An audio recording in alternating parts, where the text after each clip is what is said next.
Lakas loob na humarap sa News 5 ang isang alias Gina.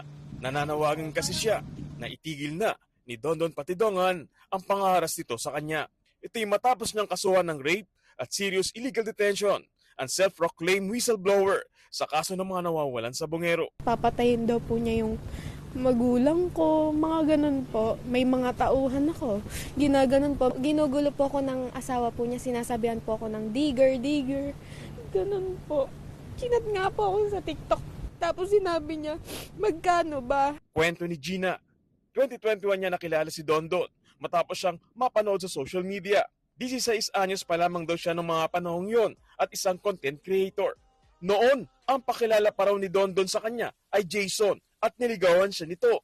Pinangakuhan siyang susuporta ng pag-aaral pero umpisa pa lang, kabado na sa kanya si Gina dahil may mga bodyguard na armado ng baril. Ayoko naman po talaga sa kanya eh. Talagang gusto ko na po talaga umuwi nun pero hindi po niya ako inuuwi. Hanggang sa inahin na siya ni Patidongan sa Sinaloan, Laguna para bumisita sa isang farm. Binigyan daw siya ng bahay, sasakyan at pera.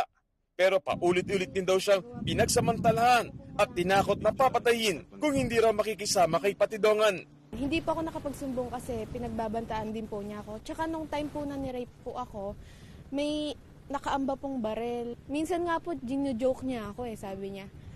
Ilalagay kita sa sako Tuwing minsan tinatakot niya ako. Lagi po nasa likod yung barel, sinasabi po niya na,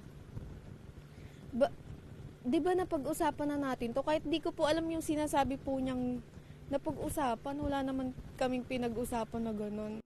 January 2022, may ibinigay raw na cellphone si Patidongan kay Gina. May nako-open ditong social media account ng isang Marlon Bakay. Di ito masyadong inintindi ni Gina. Ang sabi po niya, dun daw po yung sa nagchochope, ganon. Sabi ko, ha?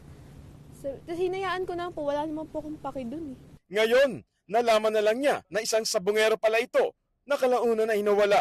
Kung babalikan naman nangyari noong January 2022, umalis sa Tanay Rizal si Marlon Bakay at kapatid niyang si James. Kasama rin nila sina Mark Joseph Velasco, Rondel Cristobal at Roel Gomez para magsabong sa Manila Arena. Sumunod pa raw sa kanila si John Cloud Inonog. Pero ang 5, hindi na nakauwi at tuluyan nang nawala. Kwento ni Gina, baka ito na ang grupong dinala sa isang farm sa Lipa, Batangas para umano i-torture. Pinapunta niya po ako dun sa farm, sa guest house po niya ako pinapunta. May hawak-hawak po siyang barel, tapos pawis na pawis po siya. Tapos may tumawag po sa kanya, hindi ko po kasi alam kung sino tumawag. Tapos sabi po niya, sandali lang behas. Tapos naririnig ko po, pinapapunta na po siya. Tapos ang alam ko po talaga nun, may parang ginagawa po silang kunya, pang kinukuryente, mga ganun po. Nakita rin daw niya ang sasakyan ni Inonog na nakaparada sa farm. At nang pumutok na ang balita at nailabas na sa News 5 ang unang kwento na nawawalang grupo ng sabungero. Inutusan daw ni Patidongan si Gina na sirain at itapon ang cellphone. Pinapasunog niya po sa akin, tapon ko daw po sa dagat sa Quezon or basta pukpukin ko daw po ng martilyo. Alaman ko po na ang totoo niyang pangalan, mga nagkakalabuan na po kami noong mga 2023 na siya po si Don. Ayun po, yung 6 po sila, kasama ko nga po yung wanted sila Pansamantala raw, nakaranas ng kaliyahan si Gina nang lumantad si Patidongan para maging whistleblower. Sa mga panahong ito, bumuo na ng sariling pamilya si Gina. Si Dondon naman, binawi raw ang lahat ng kanyang ibinigay. Pero ang asawa ni Dondon, hindi raw siya tinigilan sa panggugulo.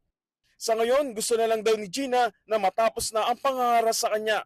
Wala rin daw siyang balak na makisawsaw pa sa kaso ng mga nawawalan sa bungero. Kung hindi niyo ako ginulo, di sana okay na nanahimik na lang ako. Pinadalhan na raw siya ng sabina ng korte kaugnay sa mga kasong isinampa ni Gina pero hindi naman ito dumalo.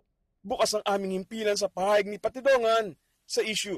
Kapatid, para sa 1PH, Gary De Leon, News 5.